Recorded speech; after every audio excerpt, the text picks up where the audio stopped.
half of it is burnt completely off. See that? It's burnt completely off, which meant the fuse was touching on this side, but it wasn't compressed in between the two spades like it's supposed to be. So I saw it and I'm like, how in the heck did that happen?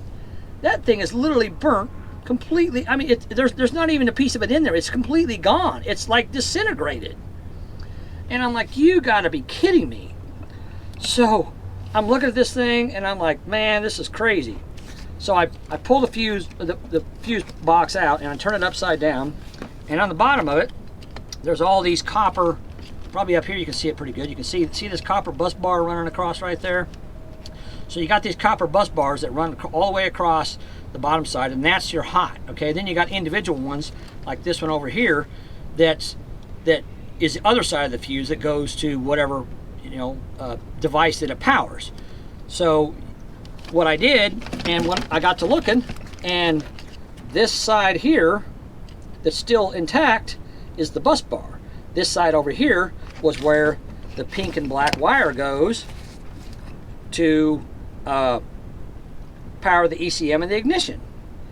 And I'm like, okay, this thing is cooked. So I had this thing turned over, and I looked, and I could see that, like, right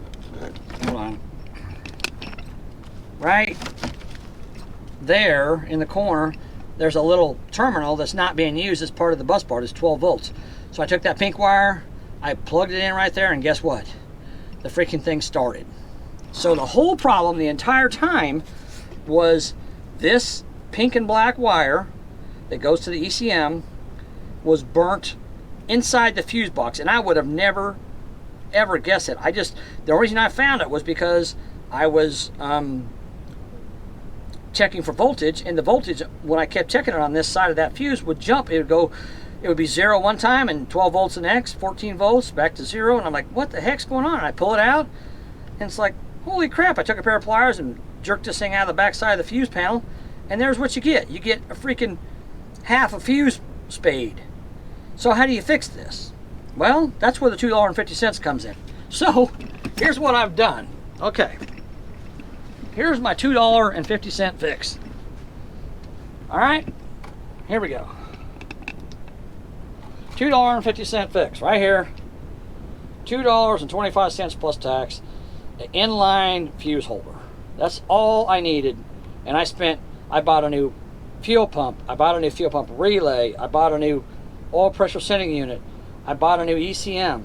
I spent about $400 in 2 days of work because of a little terminal in the fuse box that's burnt up.